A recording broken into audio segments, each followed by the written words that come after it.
Well, we have a quorum, so I'm going to call the meeting to order. We're going to do a roll call since we don't have everybody here. And I'm going to certainly, first of all, welcome Pamela Talbot to the Personnel Board. This is her first meeting, and we'll hear from her. I'm going to ask her just to have her recite to the people here, as well as those that are on Zoom, a little bit about her career, her background. She's been a long-term person, long-term citizen in town. So we're going to do the roll call. Liz Cobbs? Here. Pamela Talbot? Here. Limerick? Here. Bill Moranchek here. Kate Ryan was not able to join us today.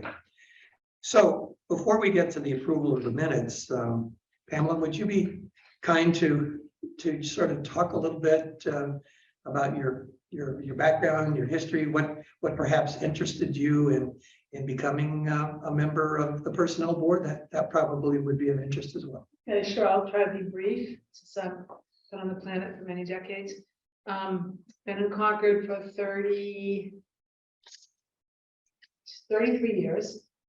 And I was a state prosecutor, environmental protection for 14 years. Then for 21 years, I was the director of the environmental strike force for the Department of Environmental Protection. And I was the chief enforcement lawyer. And I retired a year ago. And in the midst of all that, I volunteered on 3 different committees. I was on the Natural Resources Committee for 5 years with, I remember Dan Monahan and Rick Johnson. Great guys. And then I was on the Library Committee for 2 terms. That was wonderful with Barbara. And then I was on the West Concord Advisory Committee for 2 terms. And I said, I'm done with when I retired. No more volunteer work, no work. And then Mark, who's my good friend, had me meet Liz, and they said, you'd be really good on this committee. So I thought, oh, this will be fun. So that's fine. Well, great. Yeah, again, welcome. It's nice to have a 5th member. It was really, for many years, it was very, very difficult to have more than 3, and then we've sort of had been a little bit of a role here for the last year, a year and a half. But it's nice to be able to have a fully constituted group. Your background, your knowledge of the town, I think, be extremely valuable. So we appreciate you. We appreciate you. It was many years of government, and I dealt with a lot of personal issues in my capacity as a staff person and as a manager. I was also a shop steward before I went to middle school, so kind of understand a little bit about how everything works. Well, we're going to entertain the approval of the minutes. First of all, starting with April 26th, 2023. Any comments? April 26th and the May 24 minutes, we didn't have the video. So those were mainly my recollection. Obviously, I'm typing through, but usually I would check against the video, and I didn't have those 2 times. Okay, just so you're aware. You sent them to me, right? I want to pull them up. Yeah. So, Liz, yes, we actually have only then 1 approval of minutes, or So 26 and May 24, April 26, May 24. I think April 26, they weren't sent out fully to the committee last time, so we delayed the approval. And then the May 24 was our last meeting, and I sent them through last week. Okay, so I'll entertain a motion for the approval of the minutes of April 26th. I wasn't here. So does that mean we don't have a quorum for approval? I can motion to approve the May 24th minutes. So I can help here. Thank you. So you could make the motion if you were there. Okay. And members, it's up to them. They can either abstain if they feel like they haven't had a review and don't have a basis. But if they've read the minutes and feel that they're comprehensive enough to understand what happened in the meeting, you can vote through the minutes anyway. So Okay, Those Right. are the choices. Thank you, Mark, that's good That's clarification. very good. So I can still entertain a motion for approval, and I'll second, for April 26th. but who was the mover? Those you would move and Oh, I didn't move, okay, so, anybody else can And second. I can second, right? okay, so I moved Okay, to move and approve. second. And so those in favor, Liz Combs, Yes, Emily Allen.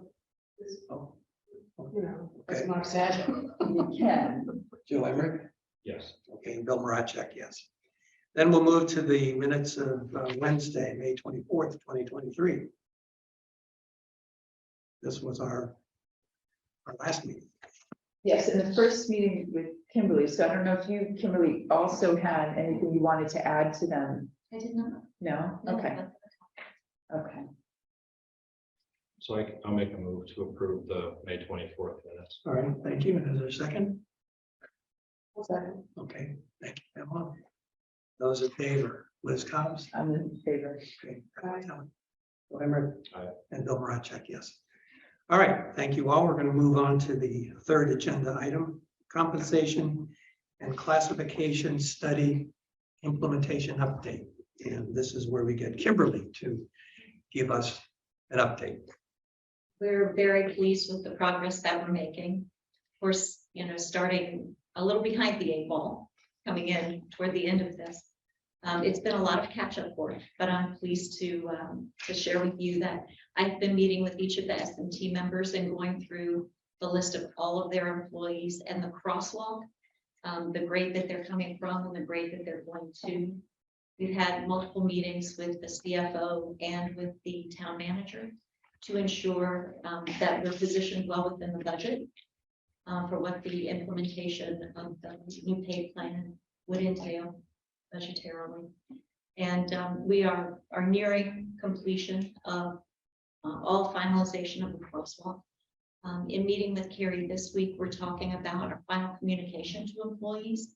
And I'd really like to have those of you who've been involved with this from the beginning, maybe take a look at our final piece that goes out to employees.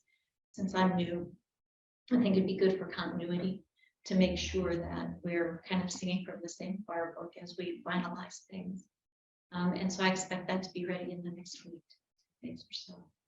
And then beyond that, we have a game plan for those who are below the minimum, for bringing them up to the minimum per the personnel rules, and continue to move forward on the plan.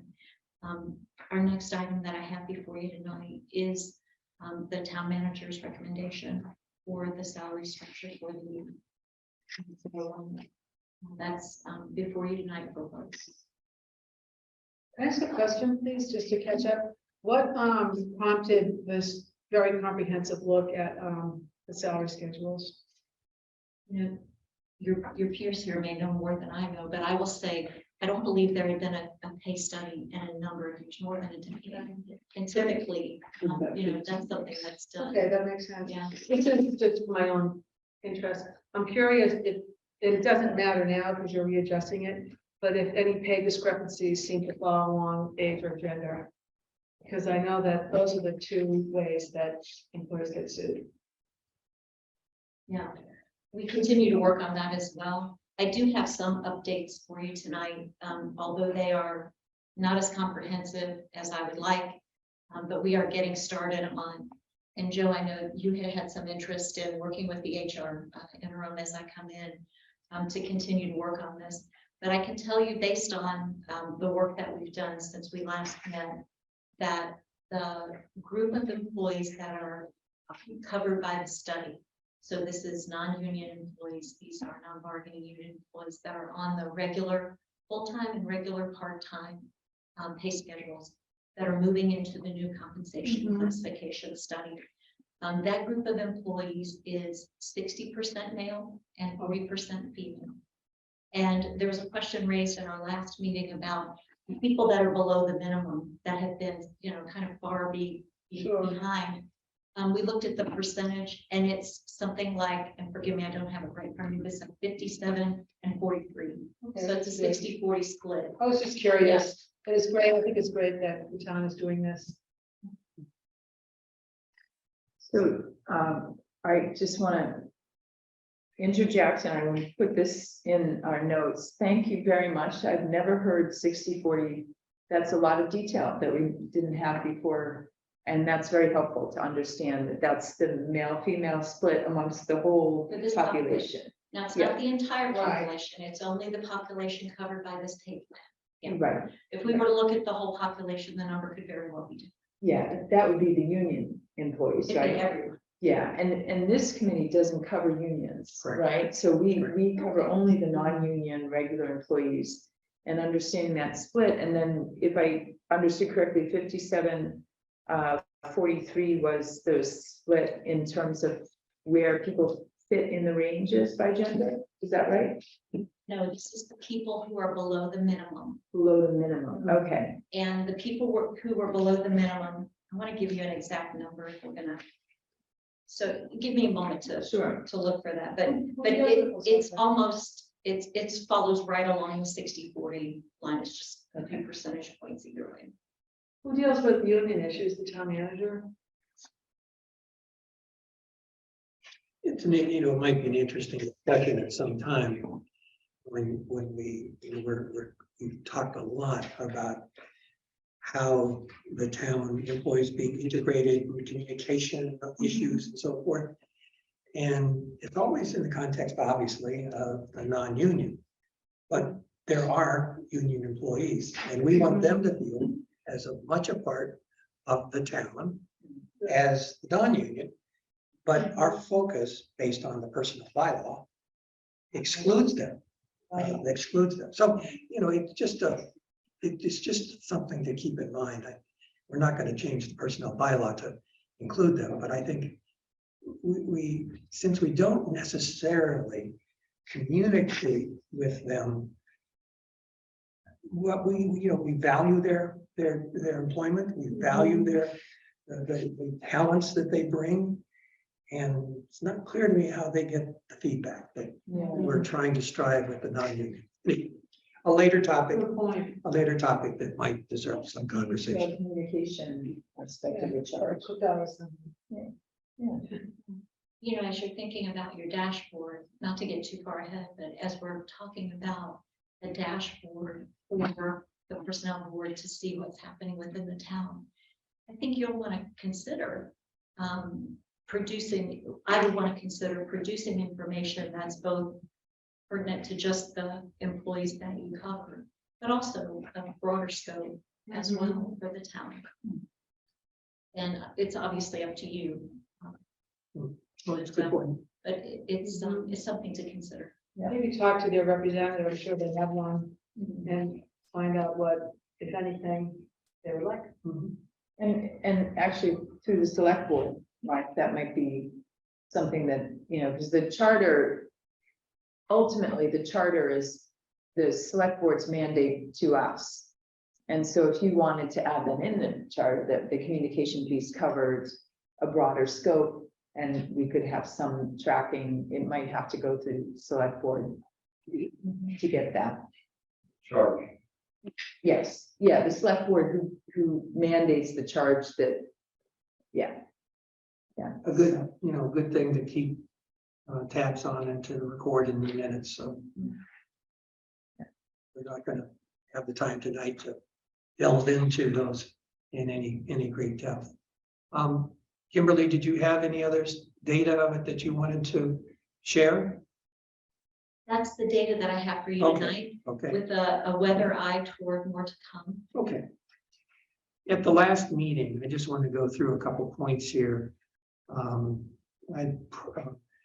You were going to, or the town is going to fact check with the department heads. So if I understood what you said previously, all this fact checking has been accomplished. Yeah, we're down to about 4 employees. We've had some changes in our leadership team recently, and so we're down to about 4 employees that I'm just not fully satisfied with that outcome yet, and that it's been communicated effectively. And so I'm continuing to work on those remaining 4 employees, but they will be done in short order.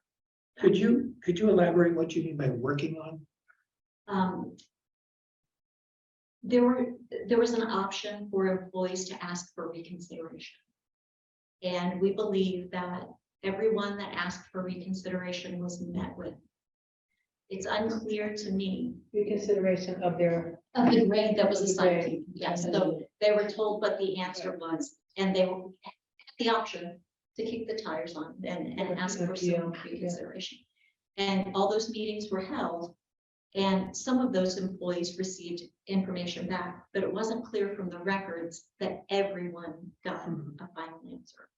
And so we've been working, as I've been meeting with the leadership team individually on their group, we've been working to check each of those off. And because of a retirement and change in personnel, I still have one last group that we're working on, but it'll be done in short. Okay. I have a note here that the next step would be, you were going to, or the town was going to take a look at the job descriptions and make certain that they were up to date. What can you share with us about that particular item? I can share with you that in the new pay plan, we have 100 and some jobs, some of which have a similar job description to what they had before. There hasn't been much change to many of them, but there have been some positions that have had significant changes. Some are new. And we are going through a process of locating and verifying each of those job descriptions. When I talked with the town manager about this, it was last week, we discussed the possibility, we're going to need more time to finalize all of those job descriptions and make sure that they're completely accurate.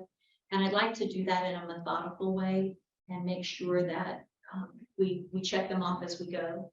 And so I'm expecting that that's going to be a longer process. That's not going to be done by July 1st for sure. There's just, there's not a possibility of that. And so I'd like to be able to size that and give you updates on exactly what our game plan is and what our priorities are and how we're going to move through them. It would be nice to kind of clean up the ones that are the low hanging, the easier ones to take care of, and then focus on the ones that that need a little bit more time and attention. One of the good things we have going for us is we do have the JAQ, that questionnaire that folks filled out for their jobs. And those are a very, Can I ask what the acronym stands for, please? Job assessment questionnaire. Yeah, Maybe. Thank you. Yeah, sorry. Government acronyms. If you saw a blank stare, it's because I wasn't here for that. We have that core information that would go into our job descriptions. I know that prior to my arrival, the town had a desire to change the template and make sure that information that's required is included in every job description and kind of clean up, because this is the right time to do it when you're doing a study like this. And so all of that will be woven into the final products. The resources involved with this particular activity is obviously yourself, but what help are you, what other resources in town are you able to accept? You know, we have a small HR staff, and we've had very good cooperation, amazing cooperation even with our leadership team. And because some of them were very involved in the compensation study, I would expect that it will be a true team effort. I'll be able to tell you more about it once we really get into the nitty-gritty of it. But my expectation is that it'll move throughout. So one of the duties, Bill, that we have is to look over job descriptions, right? So does that cover minor things, or does that cover new only? I think there's a question as to what is our responsibility? Yeah. Because we are not in any position, because we don't know the job, to be able to say, well, number one on this particular responsibility isn't, it's not correct. I mean, we don't have that level of knowledge to be able to do that. So what is our function? And I have to say, I think it still needs in my mind, it still needs some It would be good clarification. to know that. Yeah. Because that might be To another. know at the outset, right? so that Yeah.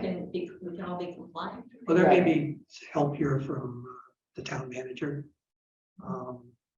To, for Yeah. council in terms of what that is. I'm not, I think there's with job descriptions, there's the compliance piece and getting the actual responsibilities right. But I think we talked the last meeting also of highlighting some of the benefits that the town has. If I remember right in those, so like if they're posted externally, I don't know Right. how sophisticated the website is with the information that we're sharing is, but if there are things that the town offers that we can put into those postings, that would yeah, probably help Right. tell the story a bit. I had made a note the last time that we had 25 to 30 employees below the new minimum, with 2 really below. And I'm curious as to what has been the disposition in regards to the 2 that were really below. And part of that had to do with the lack of the certifications that are necessary for the level. And I think that was going to be, you and the town manager were going to figure out how to handle that, right? Now, one of the folks that we have who's significantly below their new minimum is placed in a job for which they're not fully qualified. It requires that they have a CDL and maybe some other certifications or licensure as well. And in this job market, a number of months ago, this person was hired because they had the right attitude, they were willing to learn, they had some transferable skills for the job. And so they were hired, I believe it's my understanding, they were hired, and this is not uncommon, to start in the job at a lower pay rate. And then they were given a period of time to obtain their CDL license and other certifications that are required for the job. So if that person reaches and has all of their certifications, then they would go to the minimum. But if they do not have their certifications within the timeline, then they would likely go to a different classification because they're not qualified. And so I believe that's what's going to happen with the person who's absolutely the highest difference. And then the second person that I believe was the second highest difference is actually taking a much larger job. So it's not apples to apples. He was in a position and now he's going to be supervising a group of people that do that position. So it's really not an apples to apples comparison. So that's how we landed on the 2 that were so significantly below. We had some conversation this time about the fact that you could create within the new structure a level down that was reflective of the lack of the certification. You might, Trainee, yeah, something like that, right? So you actually could put the person there, and when the person received his or her certification, then you would obviously be able to move that person into. But I don't think that's going to be your approach or your. Well, it depends. If the employee does not reach their certifications, and I believe their deadline is prior to July 1st, then they would go into a different classification of work. Because my understanding is they're doing well. They're a good team player, they're contributing, but without the CDL, they can't work in a job that requires driving a truck. My concern is the integrity of the new structure and the new job classification. If I hear you correctly, Bill, you don't want to put people in a classification for which they're not qualified. I hear you loudly. The other question, and maybe we talked about this, is there a stated philosophy about where in the range we're targeting to put people?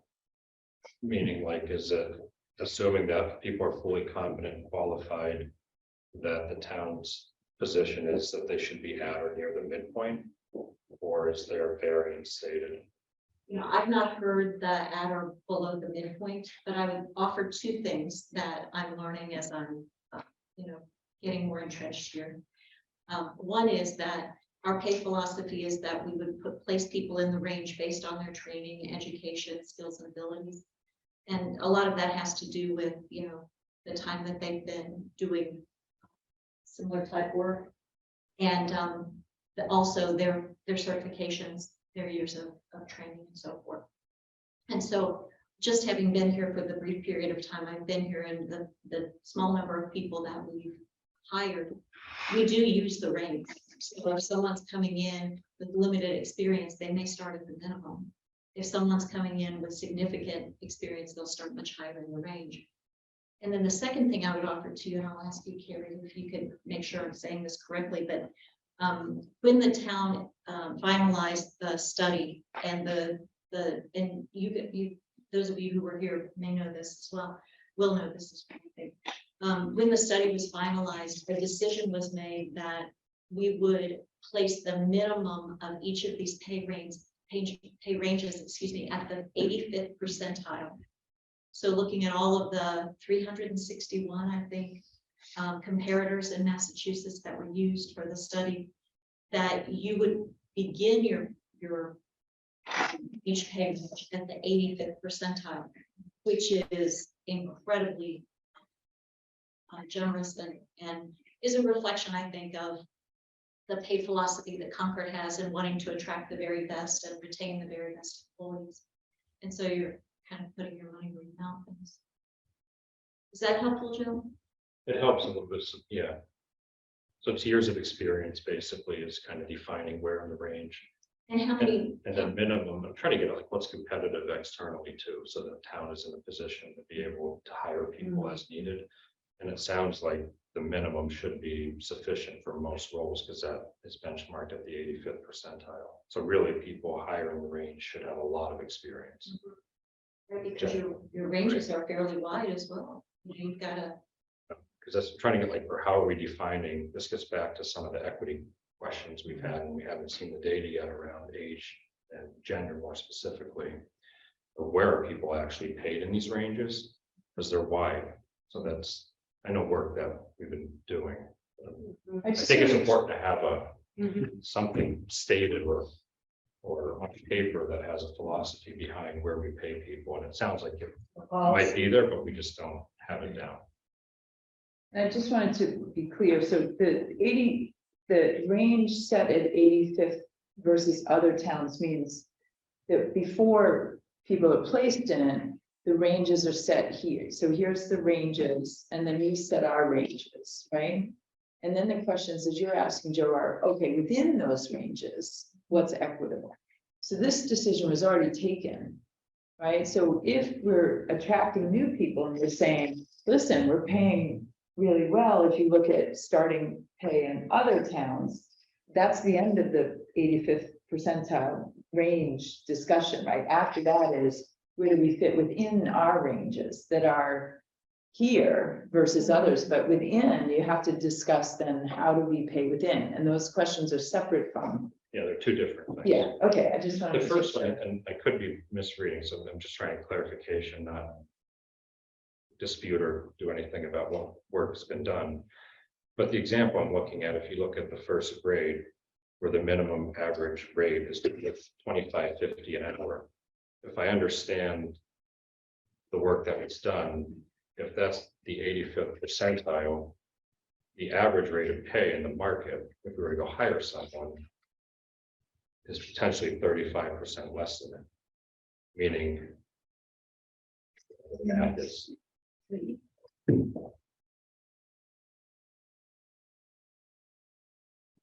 it's a question for GovHR, because they kind of manage the data. Just trying to get a sense of like within these ranges, where does the external market fall in? And there's an external and an internal. Right, there's comparable communities, but we didn't do with GovHR, I think, anything that looked at the private market. Right, it wasn't. Yeah, That's a whole separate. right, the whole separate, but there was some discussion at a certain point saying, I think when maybe the public hearing, there was a question about where those, and we didn't do that. I'm not saying we should have, I'm just saying we didn't, just making sure. So when you're looking at, if you have a new person coming in, what are they comparing it to? If they are looking at other communities, I would say, yeah, that's probably right. Right. Unless other communities are saying, yeah, we have these ranges, they're going to kick you up to, start at the high end of it. And I don't know that that's true, or, yeah, I mean, because, yeah, so but it's only that starting discussion, right? Whether we'll attract people or not. And this, can I just that we consider what private sector pays, because I'm I not don't think really, we because should. I don't, It's I all think separate. it's, There would yeah, be comparative data. It's a different. yeah, Yeah, industry. totally. I mean, yeah. as an old government. And that's something I'm getting at, yeah. It's different. I have a related question. One thing that I noticed almost 40 years in government that happens is, I was hired when I was 31. I won't even tell you what they hired me at. This is your job, okay? Because you started collecting from me, but that was a long time ago. But then what happened is that as the economy shifted and administrations changed, they started bringing people in at much higher salaries. And I was stuck Yes. at this, eventually I straightened it out, but it was not easy to straighten it out. And it was very, very, very unfair. I was sort of almost, and I wasn't, when I say me, I wasn't just me, but penalized for having been a dedicated public servant. So I don't know how you address that. Well, I think it's a good question for sure. The way I would approach that though, is first of all, I need the data. I need to know Yeah. where somebody falls within each of our ranges. I need to know whether they're male or female. And I need to know, I probably would pick years of service, but there's some other variables that might come into play. And you can put this on a spreadsheet with dotted, and you can see, we could see. If this was an idea that the town thought was a good one, but you could visually, on a graphic basis, see how we're doing in relation to male, female, and in relationship to years of service. And that would give us data to be able to reflect on the equity piece that you do. And then that discussion or that data then leads to the next discussion, conversation about, okay, what do we do? If any. And I think that's the internal piece, but then I'm still confused about if you have a building custodian and you need to fill that role. And Mass doesn't require pay transparency yet, but I'm sure it's coming, Hope so. right? What are we posting that as externally? Like, are we targeting a range, a rate, or is it just we assess based on experience and then fit them in the range? You know what I mean? Well, we post it with the range. The for the full range. position. Okay. That's my understanding, but remember, we haven't posted that many jobs since I've been inside. I need to qualify that. But my sense is that we would post it with the range, and then we would choose the point in the range once we have the candidate Based on experience. based on experience. The actually thing too, in terms of pay transparency, that's public record. It might not be easily accessible if it hasn't been managed in a 21st century way, but you can't hide it. That's how I got my salary adjusted years ago, was I did a public records request.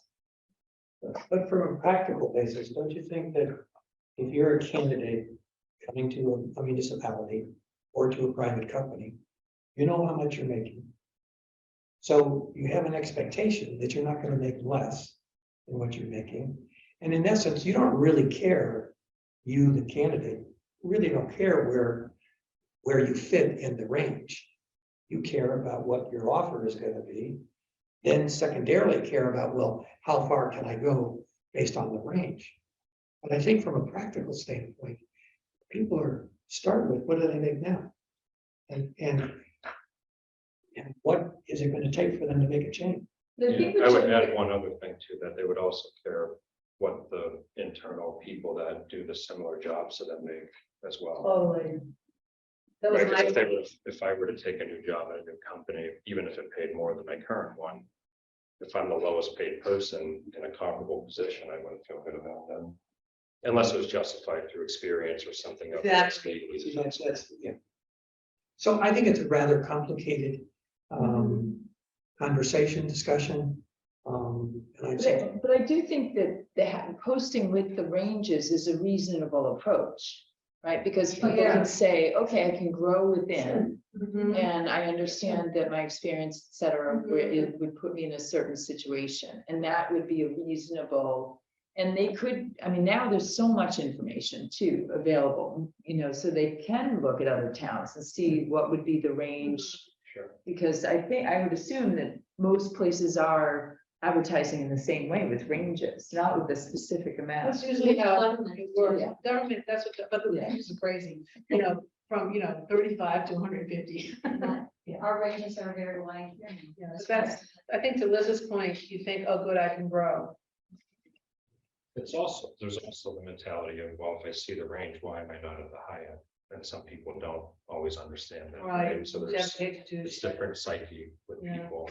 But it does It's- afford an opportunity for a conversation between the town and candidates, which is valuable to have that conversation before as opposed to afterwards. I'm just spinning through my realization that millennial is a really different attitude towards why aren't I hired at the top?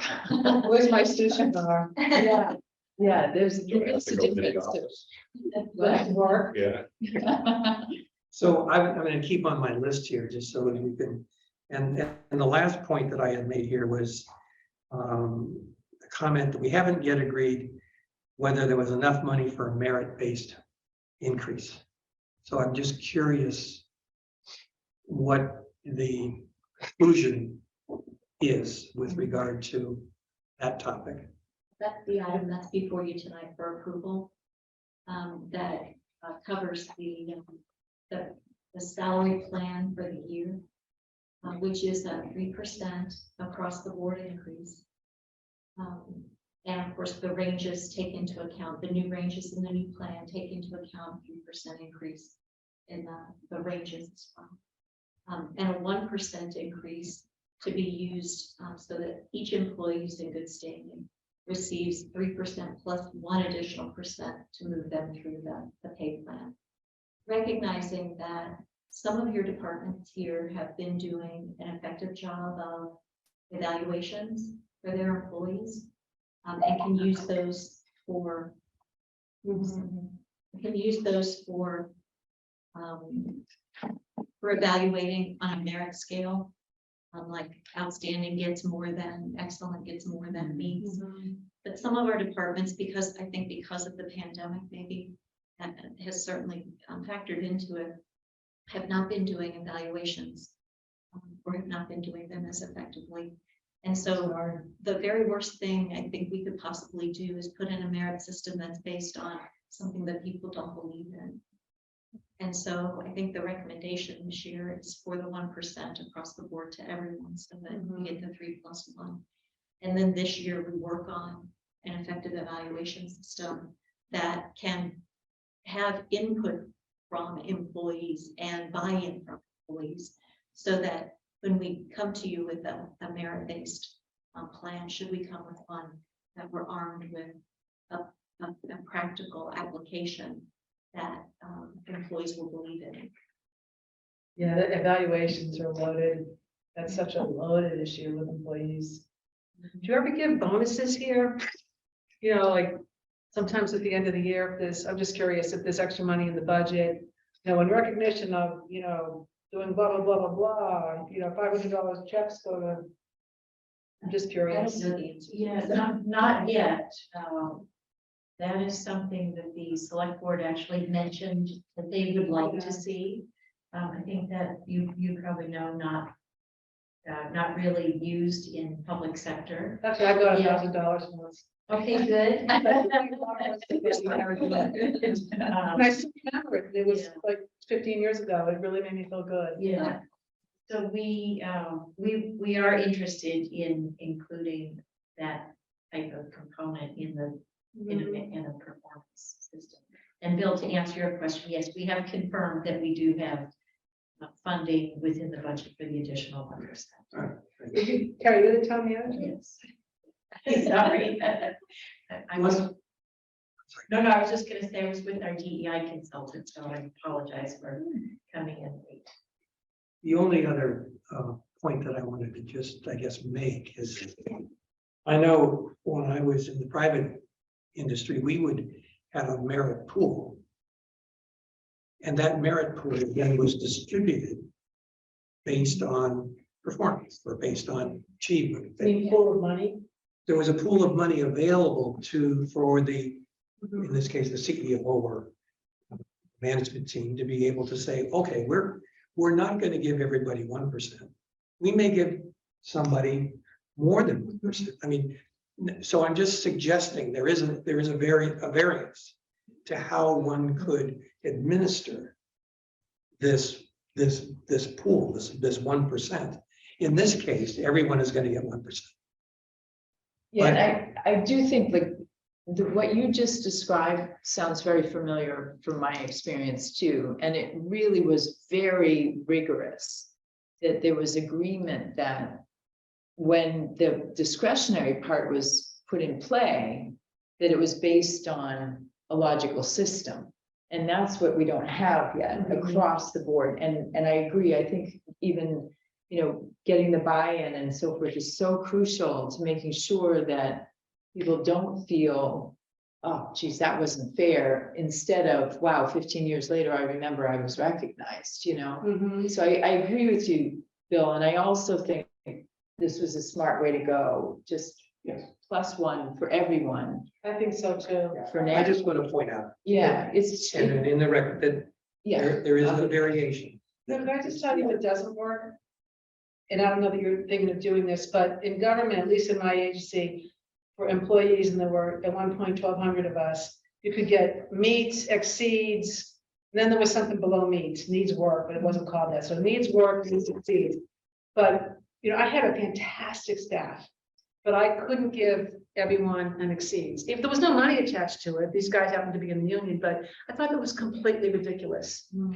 Completely ridiculous. So they limited, the big management limited the number of exceeds that the rest of us could give out. And it was just, well, that doesn't make sense if there's not money attached to it, but if there is money attached to it, then the money runs out. So right, the that's a good problem, point. There was no right? money attached to this, which Yeah. made it just completely ridiculous. Anyway, I think from a personnel board standpoint, that we've identified a performance review process, the performance review instrument, as a topic that we could discuss and perhaps add value to the town. And perhaps we're going to have to decide as a personnel board which of the many topics we have raised over the last year do we want to tackle first, because meeting once a month or even twice a month, it's just extremely difficult to set expectations and achieve them. Let's pick 3 things. Say again? We should pick 3 things. That's what incoming governors always do. Right, and exactly, my point is that we have not done a brainstorming to enumerate all of the possible topics that we could approach and we could deal with. And I think brainstorming, that's just simply what we might, each of us might have our own interest, but you know, we've talked about benefits. We've talked about, and I would be curious about the MIS system and its capabilities and its limitations and what's the future. I'd be interested in management development. And what kind of development is, I mean, I bet you we could come up with 12 plus topics that we could spend and contribute to the town. Some meaningful input, meaningful conversation. But we're not going to do that tonight. It's sort of Can I just add to that? So as you were, I do think you're right. Like the brainstorming exercises can be really helpful to help you see what categories of things. When I started, we had just had to start reacting to the personnel study task force report. And that report did some of that brainstorming. I mean, not from the perspective of the expertise of all here, but from the perspective of what the town wanted. And so I do think we have that from the December 5th. We still have a long list of things there that we haven't done, exactly. right? Can I So hear we a copy have, of that? yeah, I'll send you a copy of that. That's important too. So I'm a little bit, you know, I mean, the bylaw, the charge, this work to support what you're doing to actually implement on the CNC plan, that was what I thought would be a really busy year, just that. But that's just getting our ducks in a row, right? Exactly. And then how do we, And pay is foundational, right? Yeah. Like, that's kind of a, Gotta gotta get that right and make sure that it's competitive externally and internally equitable, or like, the rest of the stuff's gonna kind of fall apart a little bit. But I think back to your point, Bill, just one thing, because I think that philosophy around rewarding performance with pay will drive different behaviors for the town. I mean, that's been best practice. But you have to have the performance management process put together before you move down that path. So I would encourage us to think about whether It's that, time to pay. To your yeah, point. yeah. What has been the previous practice, whether it's been implemented or successful or not? What has been, there has been a review, like managers have a form, they fill it out, they sit down, they go over it with their staff. And then it gets signed and then town manager gets it. I mean, Yeah, we have standard forms that we use Okay. pre-pandemic that were used regularly Right. and, you know, for this group of non-union employees, we have a supervisor form for supervisors and one for so non-supervisor. there's something in place. Yeah. But it just There, needs maybe to be tightened up or, you know. Well, I think you should, you may take a refresh of the philosophy. How one thinks about, I mean, an instrument is an instrument, and if there was one instrument that everybody really liked, and everybody in the whole country, all municipality. So it varies depending on, in my experience, on company, private, or on, I would think, the municipality. But I think we have to think about the philosophy, because I think if we could communicate, articulate that, it might lead us down having an instrument that really supports that philosophy. So it's a much longer, much deeper conversation, and we're going to be able to, again, tackle tonight. So Because the the- philosophy and the money, that's the important thing. Well, I mean, because the town could choose, you know, that it's better for the town of Concord to have general wage increases every year where everyone gets the same. And that works for the employees, it works for the town, and, you know, going down this other path where you carve out a portion to use for some extra promotion or equity or performance reward might not be necessary. But I know there's a lot of other, or probably in private, manage performance that way. If you had a 4% pool as an example, you would take 3%, and that would be your general wage increase to everyone.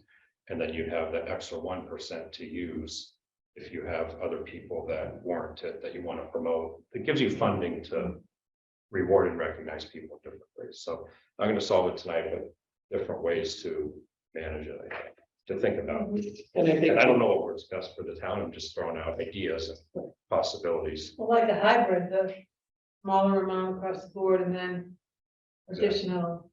and I think the input from the town manager, as well as the select board, is critical to how we should be thinking and how we should be spending our time.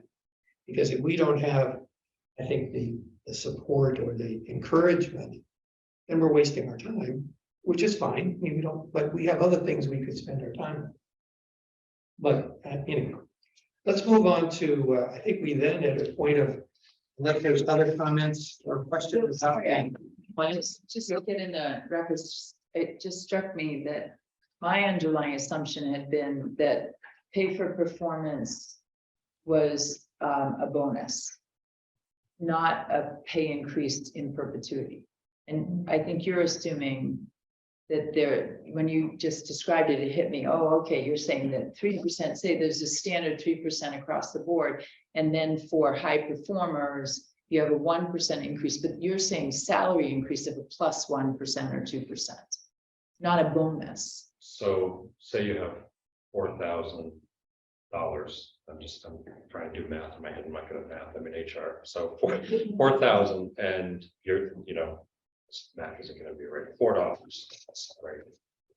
So you have 4% pool, and you're going to use 3/4 of that pool is gone. So say it's $4,000. So you only have $1,000 left. That's that other 1%.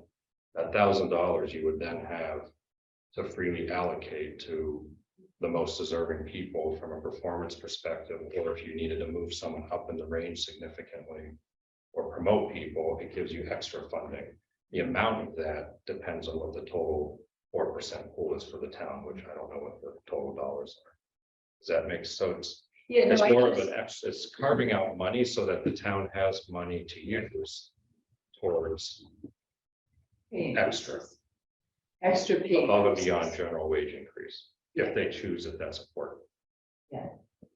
And I'm just throwing in there that there's an additional thing, which is a bonus, which is a one-time hit on the budget, not a Yeah, that could be. long-term hit on the budget. Mhm. But it's still a way to recognize people. That's what I'm trying to get across, so that budgets can be managed. You know, you can put a pool of finite money in a bonus program that's paid for performance, and the salary increase is separate.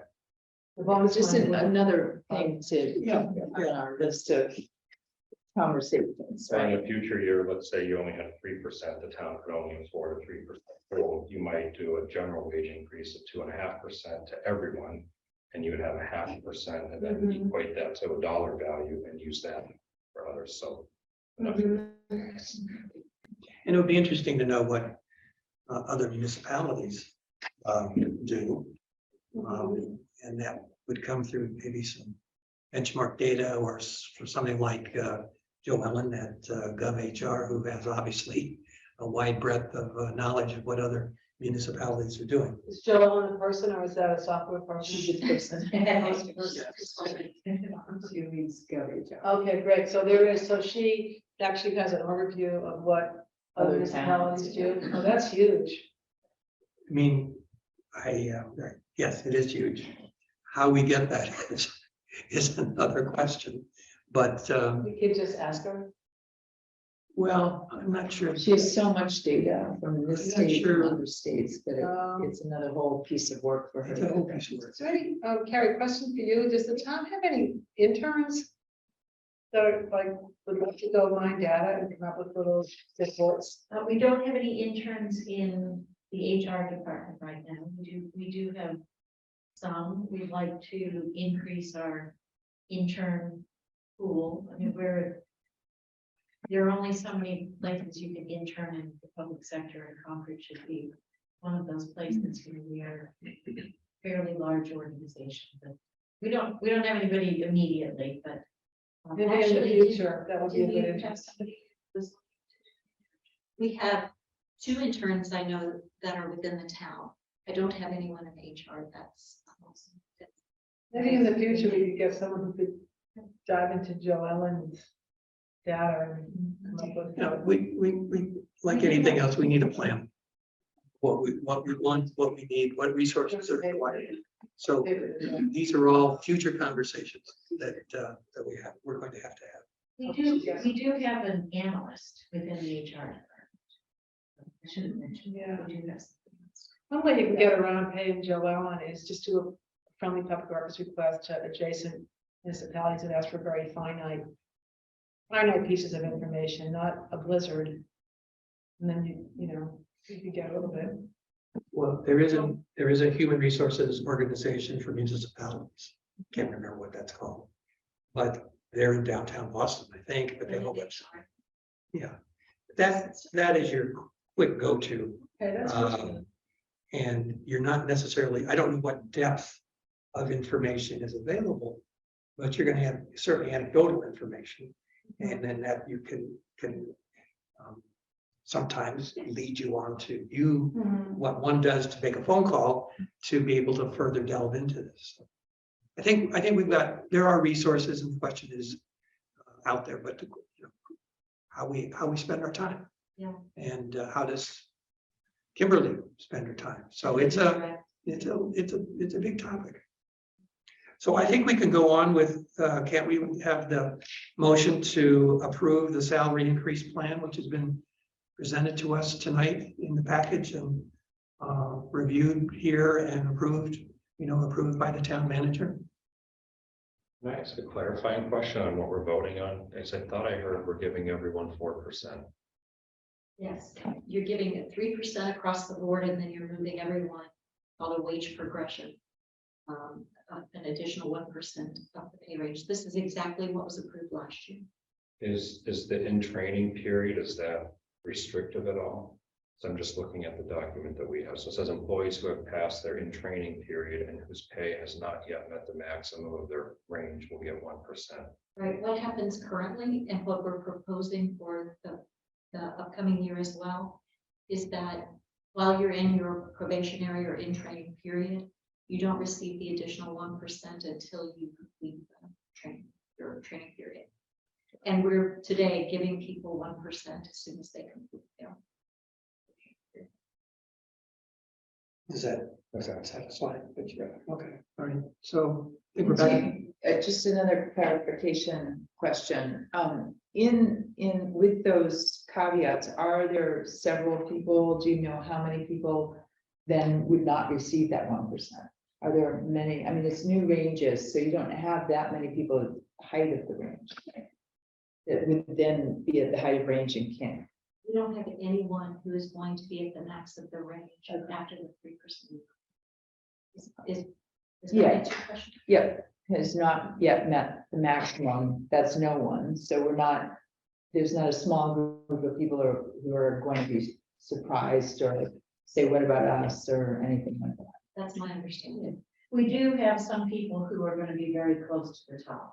And that's why we need to figure out what our compensation strategy is long-term, how we are going to be able to fairly compensate people who are at the top. And I think that's where the bonus comes into play. It may in other places in the range, but particularly at the top, where, we have people that are frustrated because they've been here for a long time. They're terrific performers. They want to stay.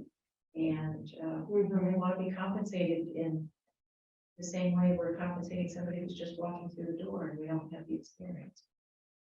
It's a challenge. It's a very, it's a real problem. So I hope that the personnel board, in cooperation with others, can provide some insight into this important topic.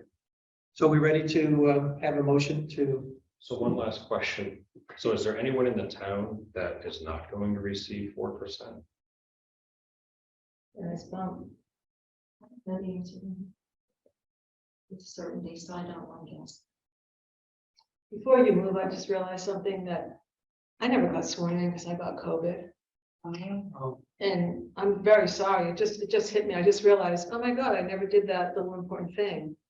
So you still have a quorum. right. And I can, So I'm gonna take your votes. yeah, I'm sorry, but No, I'll well, still thank you give for- it back. But it's I mean, I just realized it. I'm like, this is like something I didn't do and I got really sick. So yeah. how do I do that anyway? I just go downstairs. Yeah. So I'll come in this week. Sorry. Okay. I'll entertain a motion. Sorry, I'm really, so the increased schedules, there's a needs improvements section. And I don't, Kimberly, I know you're racing on all of this. Do you know there is a group of individuals that are in the needs improvement category? I know for a fact that I have approved 2, maybe 3 people whose probationary period has been extended.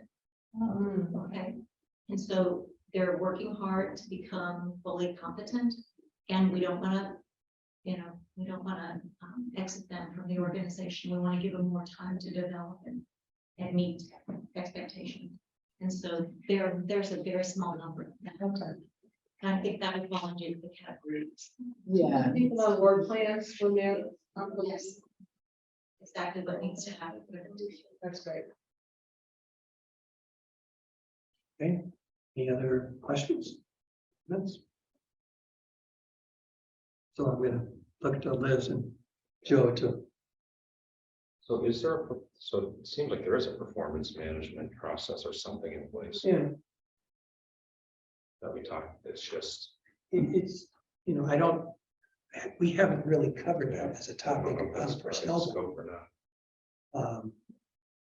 Again, it's in my mind, it's a critical area, topic, subject that perhaps I still think we should brainstorm and then we can come up and prioritize, how do we want to spend our time? Okay, So I can make a motion to support the town's recommendation for the 4% merit pool with the way that it's stated on the memo. and this, when you say that, I guess I'm saying, I'm looking at the FY24 salary increase. Yes, that's the document. Right, a second, A second. okay. And those in favor, Liz Cobbs. Bill Marchek, yes. Okay. Anything else, Kimberly or Harry, that we have not touched upon in regards to what you need to do for the salary? Action. Okay. The next item on the agenda is the discussion of the personnel board charge. One thing that I did, okay, so how would you like to proceed with this topic? Let me start by saying, I have taken the draft that Liz has prepared, and I've marked it up. And I have a whole bunch of sort of questions and comments that are on the document. So one way to do this is I pass out these copies, and we use that as a discussion to go through this what Liz has prepared. Just to recap, perhaps, Pamela, there has been, and it still is, an administrative code that you'll find in the personnel bylaw. And that code essentially defines or talks about, defines is a good word, talks about, what should the personnel board be doing? Well, we as a personnel board decided we wanted to update that. And months ago, I prepared an initial draft of what I call the personnel board charge. We really haven't necessarily discussed that in great detail. And then Liz was nice enough to be able to take input from the personnel task force, take conversations that we've had here on the personnel board, as well as what I had brought. And she then created a new document. So that's the history, just to give you. So why don't I just, since I haven't, unless there's any other suggestions for how we want to. No, I think that's great. What I tried to do is just as you said, to try to put it all together so we could have a good, robust discussion. I think I've got it right for Lovely big font, yeah. the.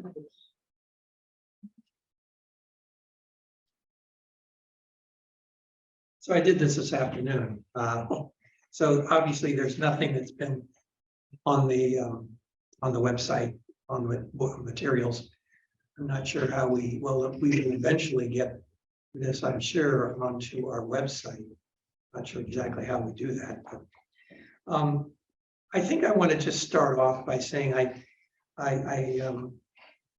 my concern overall with where we're at now is, and if Kate was here, I think she might even echo this, is that this dilemma of what is the personnel board charge and where does it end and where does it stop vis-a-vis the personnel bylaw. And I'm of the opinion that what we have here in front of us to talk about tonight needs to be condensed. It needs to be, for my mind, to be a charge that really helps to summarize overall what it is that we're doing. I think a lot of, and many of these items, I think, can certainly be incorporated into the personnel bylaw. So this is all good work. It's all good effort to have. Each time we've done this, we've sort of moved the bar or the car along, so to speak. And I hope that, I'll go through this with you, and then we'll see what, at the end of that, we can discuss what should be a good next step. So my first comment was, I just took the word both, and I thought it should be an advisory role, both to the select board and to town. I mean, that's a nit. Yeah, that's fine.